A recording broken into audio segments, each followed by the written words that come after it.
नमस्कार, निर्मलाज रेसिपी मराठीमध्ये आपले खूप खूप स्वागत आहे।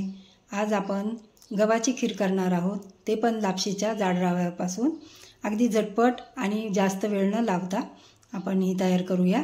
चला तर मग आपण रेसिपीला सुरुवात करूया। इथे मी 1 वाटी लापशीचा रवा घेतला। हा किराणा दुकानात आपल्याला आयता मिळतो। त्यानंतर मी इथे गूळ घेतलेला आहे। त्यानंतर वेलची पावडर, अर्धा चमचा खसखस आहे, थोडे मनुके, काजू आणि थोडे खोबऱ्याचे काप घेतलेले आहे। आणखीन आपण तूप घेऊया। चला, एवढंच साहित्य आपल्याला घ्यायचं आहे। मी दूध गॅसवर तापायला ठेवलेलं आहे आणि चला आपण आता त्यात दूध गूळ घालूनच करणार आहोत।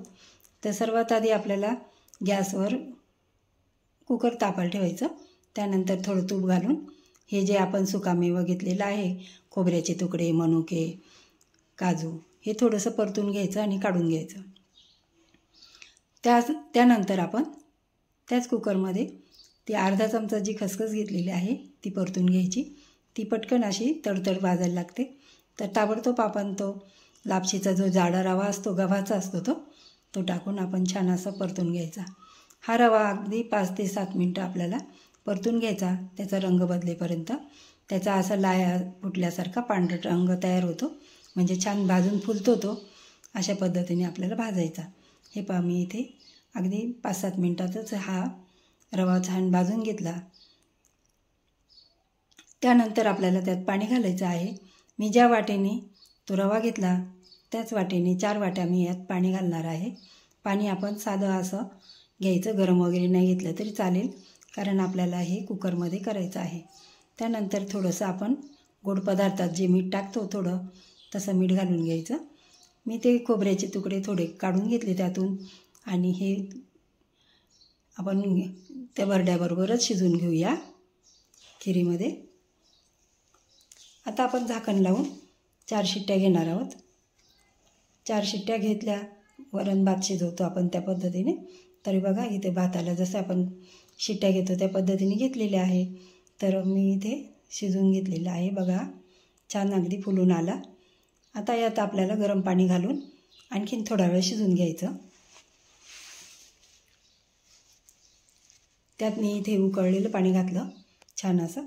आणखीन 5 मिनटं आपण हे शिजवून घेऊया, म्हणजे एकजीव होईल आणि थोडंसं घट्टसर असं खिरीचा त्याला आकार येईल। हे पहा, अगदी मऊ शिजलेलं आहे, काही बघण्याची गरज नाही।